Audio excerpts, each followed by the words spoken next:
Lone Rider here, and I want to talk about what is probably the most interesting mountain bike I own.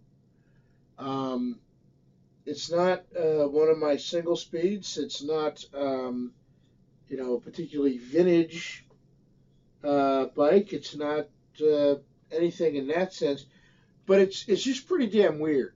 Um, so this is my Raleigh Talus 29er, but it's not a 29er anymore. It's got 650 rims on it.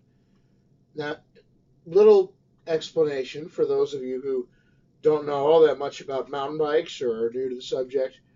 Um, in the last few years, I would say the last 10 years really, there's been an explosion in interest in new wheel sizes for mountain bikes. Nobody really seems to know why this is, except I think the companies just want to sell more stuff to people. So what happens is you have a guy who's got a couple road bikes, one or two mountain bikes, track bike. Your average avid, experienced, really into it cyclist, and he's already got basically all the bikes he needs. He might upgrade the parts on them. You might whatever, but he really doesn't unless he gets into doing triathlons and wants a triathlon bike, or his commute changes to taking the train part of the way, and he all of a sudden decides he wants a folding bike. Generally speaking, there's not really much else to sell him. You could sell him upgraded components or parts kits, but he's not going to buy another bike.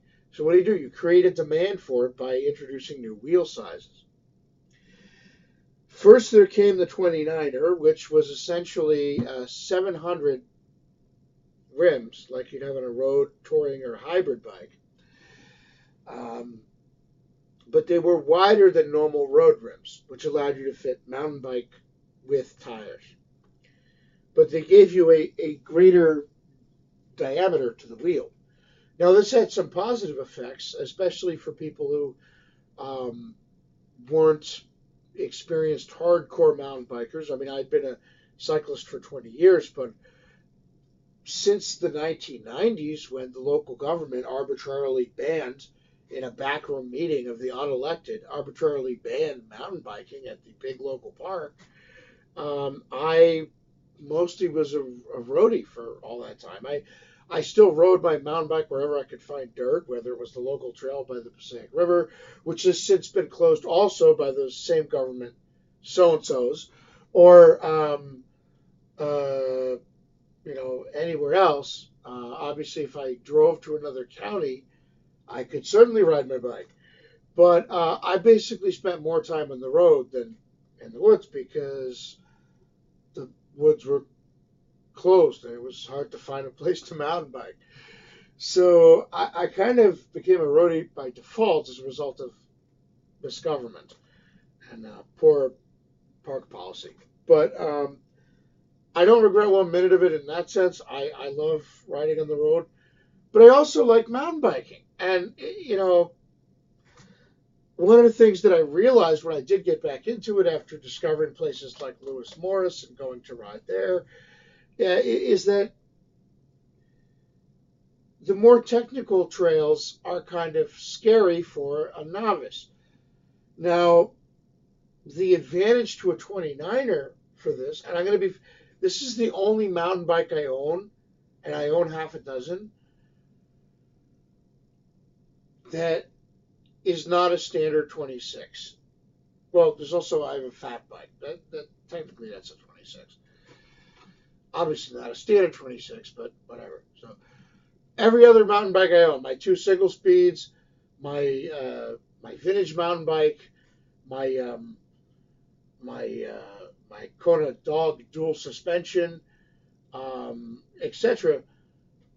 Every other mountain bike I own is a standard 26. This is the only one that isn't, except for the fat bike.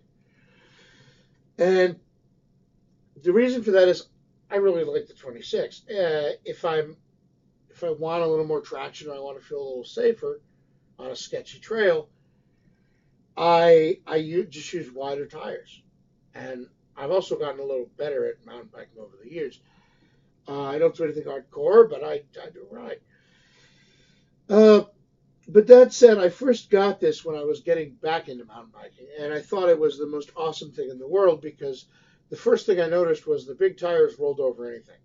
In fact, somewhere I have a picture of, I think it was from like 2016 or 2015, but I have a picture of um, this bike in its previous incarnation with 29er wheels parked next to a small bulldozer that a friend of mine had rented, and the wheels on the 29er were bigger than the wheels on the like Bobcat bulldozer. No shit. So it had much bigger diameter wheels. They rolled over things easier. They were less likely to get caught in ruts and other things. And if you think about this, the bigger the wheel is, the bigger a rut or anything else would have to be to catch it. So if you're riding over that normal size obstacle that seemed daunting on a 26, on a 29er it seems a little less frightening. Now this was the advantage to the 26. What's the disadvantage? I mean the 29er. This is the advantage to the 29er. What's the disadvantage? Well, there's two disadvantages to a 29er that I could see, three, but there's really only two that apply to me. Third one might apply to racers or somebody who's trying to go really, really fast, but it's not me. The first is size. I'm only 5'8". I have a 30-inch leg. So if you notice, this frame has a fairly aggressively sloping top tube if I hold it level like this. There's a reason for that. And the reason is that to get the height needed to accommodate the wheel, the front of the bike has to be higher. Now, what does this mean? Well, to allow a standover height that accommodates average or shorter people, what you need is sloping top tubes. And there are fit issues attendant to 29er mountain bikes for the shorter segment of the population, whether you're talking about shorter guys like myself, or they're talking about female riders or younger riders, maybe haven't grown as much yet, teenagers. The thing is that sizing these bikes for shorter people is a nightmare, generally speaking. It can be done. Mine rode wonderful. But generally speaking, sizing these bikes for shorter people is a problem. This is one of the reasons why they came out with the next tire size, the 650. I refuse to call it 27 and a half. We'll get to that in a second. So 29ers were great for riding over obstacles for novices or people who were less comfortable off-roading because it made the obstacles seem less frightening and the trails less technical.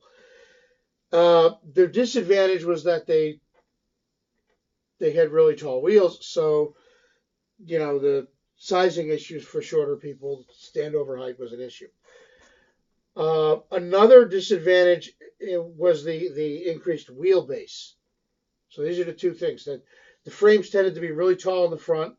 You'll notice I have a stem that has no rise to it, or very little rise, and it's a really short stem and flat bars, and yeah, this is a very aggressive setup, not because I'm riding aggressively, but because it's to accommodate the frame of the bike. That said, I have this thing dialed in perfectly except for the grips. It had Ori grips on them. I took them off. These little stubby things are just here so the ends of the bars don't scratch stuff. I have to replace the grips on there. You'll notice the problem, by the way, with using a really short stem is it doesn't really give you sufficient space to put the mount for the GPS or the speedometer. That would have to fit between here and here, and as you can see, there's not enough room there. So I had a choice of have it angling up on this or just mount it straight up to the clamp area. And that's what I did. I mounted it to the clamp area rather than to the barrel or body of the stem. because that was just too short. So, and that leaves the sides free for, I could put a bell, I could put lights if I needed lights. Bells generally are useless on the road. Um, Believe me, when I took my folding bike on the train and commuted through Newark, I had a bell. I got it after the first day because a bunch of drunks by the mission stumbled out in front of my bike and I nearly, got in an accident. The problem I found was with the bell, people don't know what it is. A car horn, people know what it is. If you lean on the horn, they might get mad at you, but they know what it is. A bell, ding, ding, ding. Uh, it's absolutely useless for drivers in cars. Nobody's going to hear it with their windows closed, the stereo blasting, and the cell phone in their ear. But a pedestrian might hear it. Maybe not if he's on the phone or doing something else, but he might hear it. However, if he does hear it, what's he going to do? He's not going to know what it is. If anything, he may walk towards it to try and figure out what the sound is. And that's what happened. I found that, like, Pavlov with his dogs, I'd ring my bell and all these crazy people would step out in front of me. The only place a bell is really useful, in my humble opinion, is on a mountain bike trail. If you're riding your bike in the woods, there's going to be other people hiking, other bikers, etc. It's of a benefit if you're coming around, let's say, a corner, and there's a lot of overgrowth and you can't see what's around the corner, to not only maybe slow down a little bit, but ring your bell. And that's what I did. Now, before I started putting a bell on all my mountain bikes, and this one doesn't have one because, like I said, I'm redoing the grips. But before I started putting a bell on all my mountain bikes, I would say, hey, or something when I came around the corner just to give an audible warning. Or if I wasn't too dehydrated, I would whistle. Something like that. It's not very effective. All right. Now, ringing a bell, you might figure it's stupid. What? It's a lot less confrontational than gangway. Yeah. So I tend to put them on most of my mountain bikes. Now, do I think you should be forced to do it? Do I think, whatever? No. But to me, it's common sense. If I'm going to be riding my bike in a place where it's a narrow trail that's mixed use, and there could be somebody coming the other way, whether they're on a bike, walking, running, whatever,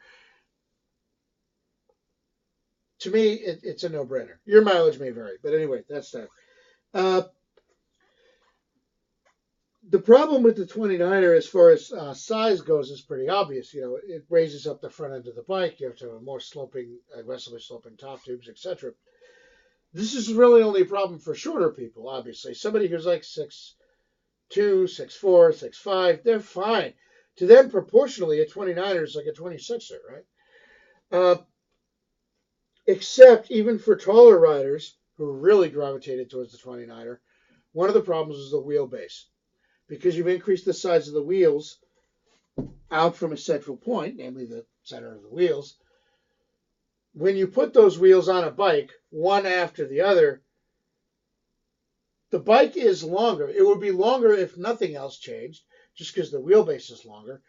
But it's even longer still because the chain stays and the seat stays and the fork and everything, down tube, top tube, had to be moved a little bit, if nothing else, than to simply accommodate the fact that they had to fit bigger wheels in there. So your bike's got longer as well, and as well as taller in the front. And as a result of this, what you ended up with is not only standover height problems for short people, but wheelbase problems for everybody, including tall people, who otherwise fit the bikes fine. Why is this? Well, on trails with sharp winding curves and stuff and switchbacks and things like that, you want a bike that's not really long, right? A long wheelbase, whether you're talking on the road or in the woods, is usually a sign of a bike that's designed just for stability and nothing else, essentially. You sometimes see it on touring bikes, not just for stability, but also to give heel clearance to the panniers and bags on the back. And I'm not saying there's anything wrong or bad or looking down on bikes with long wheelbases. I've had plenty in my day. But what I am saying is that for somebody who's doing, fairly technical mountain bike riding, you don't want a really really long wheelbase. Now it depends on the off-roading you're doing. If you're not in, like the type of riding I'm talking about, you mostly find on the East Coast, tight, narrow, winding woodland trails. There's a lot of roots and rocks and stuff like that. If you're out in the desert in Arizona, you know, you may have a lot more wiggle room. A short wheelbase may not be an issue. In fact, if you're doing an all-day ride out in a desert somewhere, frankly, a longer wheelbase might be just bike might just be a little more comfortable to ride. Who knows? But for us East Coast riders here in New Jersey and places like that, um, it's an issue. We don't have a lot of open parkland compared to some other states, and our trails tend to be narrow and winding and wooded. Going through underbrush and trees and rocks and stuff. So you want a shorter wheelbase.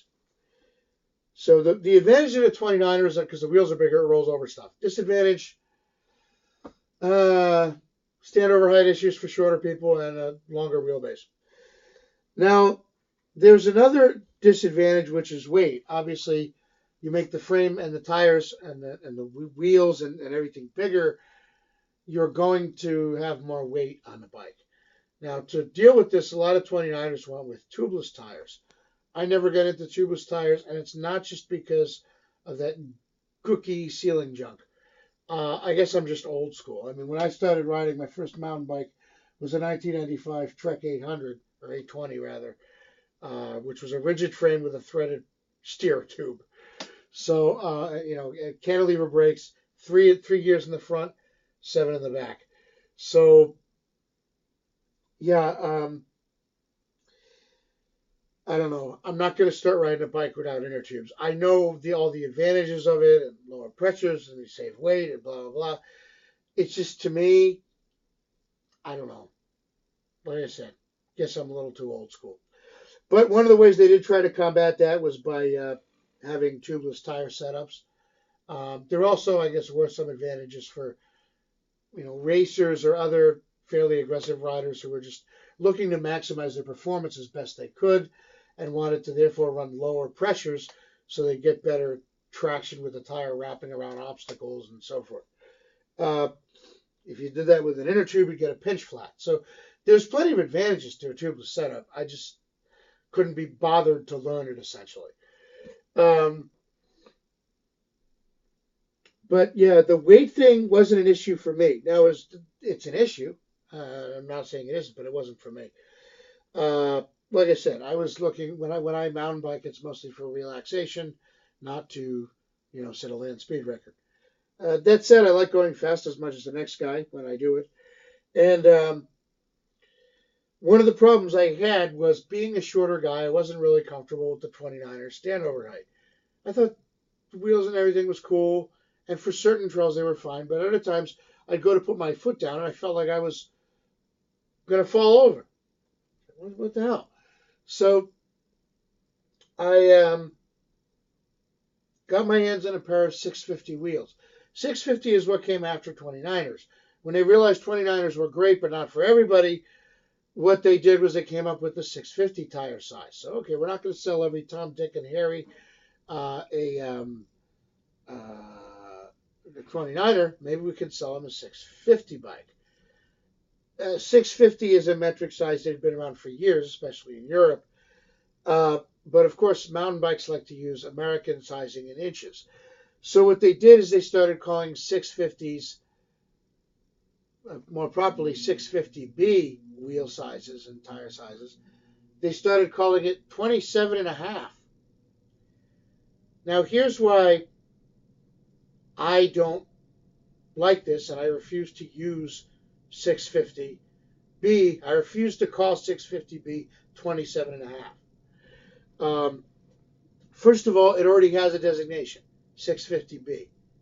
Why change that? I know you're trying to market to the mountain bike market. They use inches. It's a 650B wheel. Calling it something else doesn't change what it is. It's like those gun control advocates that call a semi-auto rifle an assault rifle. Calling it something doesn't make it something. Okay? Which brings back to my next thing. Yes, where you measure from and how you measure, there's no standard for bike wheel sizes. But a 27 and a half so-called, i.e. 650B wheel used for mountain biking is smaller than an old school 27-inch wheel used on like an old 10-speed road bike. So here's my problem. I'm old enough to remember those old 10-speed road bikes. I know what a 27-inch wheel is. If what they call a 27 and a half inch wheel is smaller than a 27-inch wheel, why would I do anything except laugh, chuckle, shake my head in disgust, and say, no, bro, I'm calling it a 650B, because that's what it is. It sure as hell ain't 27 and a half when it's smaller than a 27. I rest my case. But anyway, 650 is the next size. And as you might see from the fact that it's smaller than a 27, which is slightly bigger than a 700 rim, i.e. a 29er, a 650 size was in between the traditional 26-inch size and the 29er size. I mean, if you think about the logic here, they couldn't go back to 26. They couldn't say, well, we were wrong. 26 is actually a decent size. And to be fair, 26 came about by accident because the first mountain bikes, the first clunkers, as it were built on old school balloon tire bikes, and those had 26-inch rims for whatever reason. So, this was a result of the improvisation in the early days of mountain biking as like a prototypical activity. It basically occurred by happenstance. Nobody sat down and did a scientific analysis and said 26 is the best tire size for this application. They just used They used bikes that happened to have 26-inch tires and wheels and rims because that's what was around to improvise on. And it just became the standard, kind of like by default. That said, most of us ride 26-inch tires, or did up until recently. And surprise, most of the trails in the U.S. were built with that in mind. So the curves might be smaller than the wheelbase of your 29er, etc. Anyway, they weren't going to go back to 26 because they just convinced, been spending millions of advertising dollars convincing everybody that 26 sucked and 29er was the way forward. But they've realized that there was a problem with 29ers for taller people. So they try to sell you a 650 bike. Now, what I did is I took my 29er and I just put 650 wheels on it. And you can do this except for certain things. There's a problem with pedal strike. If you have the bike and you're riding along and your pedal's in its downward position like this, you run the risk sometimes of it hitting the ground. Now, here's the thing. That wasn't a concern for me. When I went to 650 wheels, it lowered the bike by literally like not even a quarter inch, like a fraction of a quarter of an inch, maybe an eighth of an inch. To me, that's not an issue. It was going to be smaller, irregardless, because you're putting smaller wheels on it. But the standover height, was affected. The clearance to the ground wasn't all that much. I don't know how to describe it. Obviously, it was more than a quarter inch difference in overall wheel size. But if I measure from the bottom of that crank arm in this position to the ground, the difference in height compared to a regular mountain bike was negligible. Now, it may be that This particular frame, this Talus 29er by Raleigh, just happened to be manufactured with um, extra bottom bracket clearance, so that when I lowered it a little, the frame clear, it wasn't as much of a big deal because the bottom bracket was higher to start with. I don't know, but all I know is the clearance for the pedals on this, when I put 650 wheels on it and essentially reduced the overall wheel size, it should have dropped the bike down lower, which it did, and shortened the wheelbase, which it did, but it should have also led to pedal strike. The pedal hitting the ground. It didn't. And the only time I did hit the ground was when I was going around a turn and there was an embankment like this on the side and I clipped it. But I clipped it because it was an angled embankment, not because I hit the ground. So, and I think there was one other time where I hit either a root that stuck up or a rock with the very end of the pedal or the bottom of the crank. Same thing. If you're leaning and there's something that sticks up, but that's way different than a pedal strike on the ground. And to be honest, I had more of a problem with the bottom bracket on my Specialized FSR variant, which was a dual suspension mountain bike that I had pined for since the 90s, since I was a kid. And I finally got a frame and fork only. I built it up, or a frame only. I don't think it even had a fork. I built it up. I put disc brakes on it. It was a 26-inch wheel bike, so I put the wheels on it. I rode it, and now it looked completely badass. It was red and black, just like the colors of the local bike shop. It was awesome.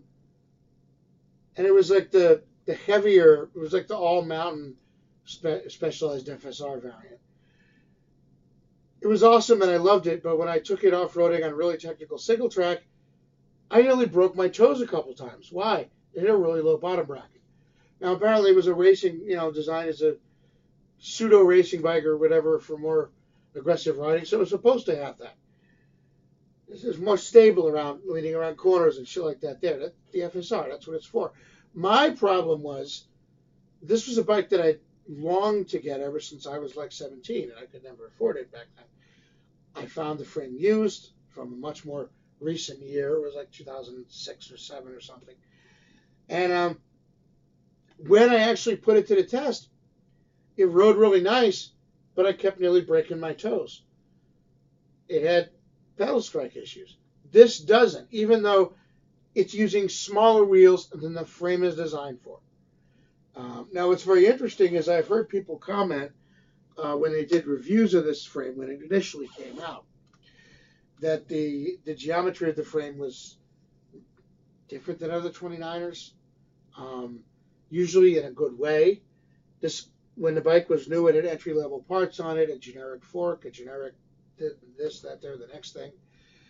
This was completely rebuilt from the frame up by me when I put the new wheels on, including the matching, oddly enough, Reba RLT RockShox fork.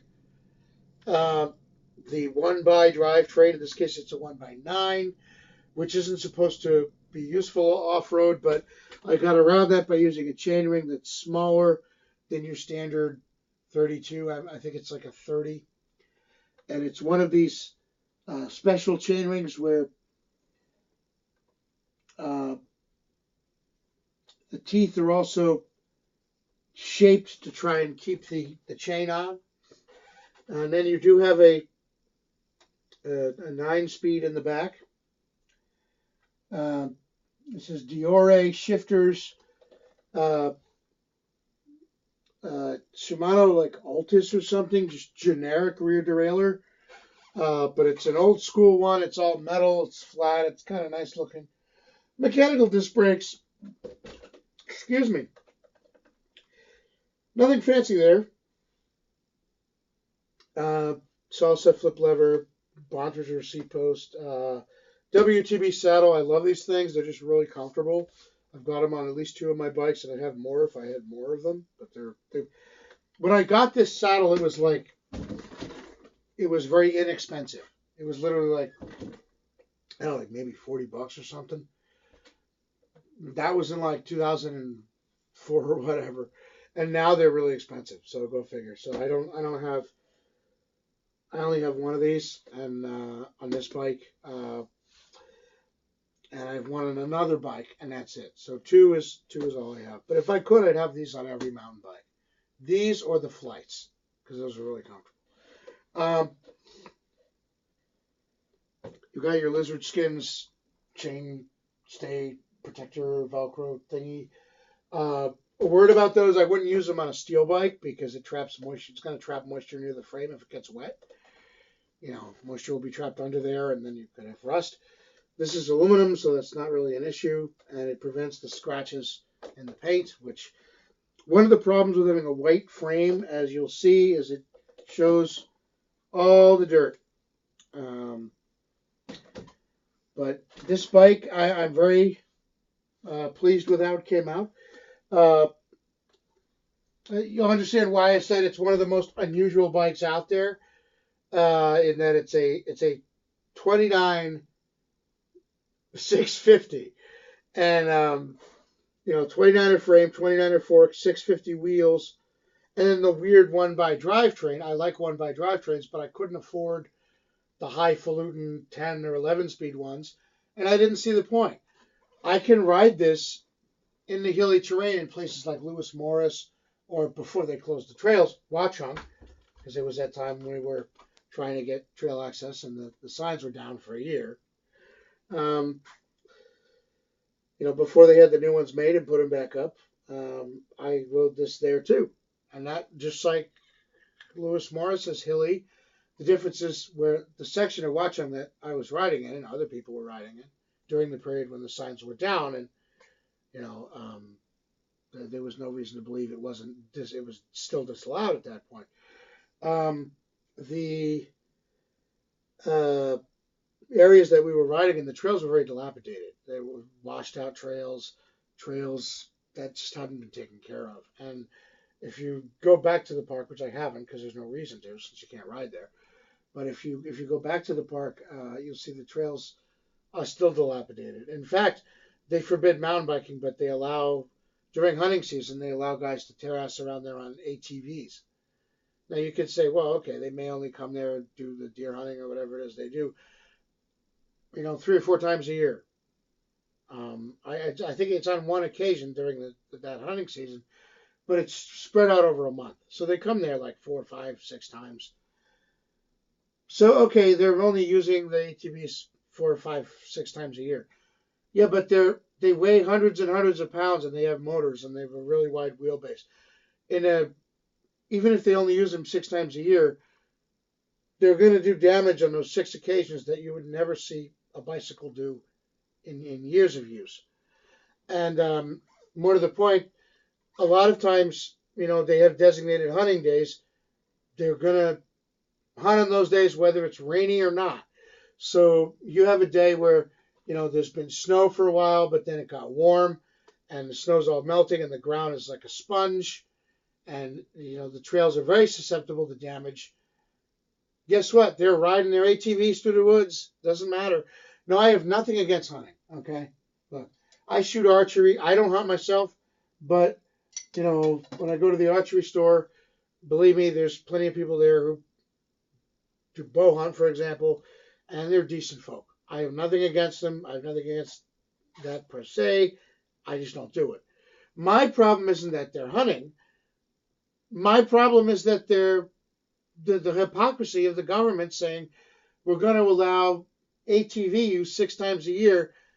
Plus, they also have the county policeman patrol on an ATV sometimes. But we're not going to allow a mountain bike, which doesn't weigh nearly as much, has a smaller footprint in terms of tire contact and wheelbase, and doesn't have a motor. It's ridiculous. But anyway, this is fine for hilly areas.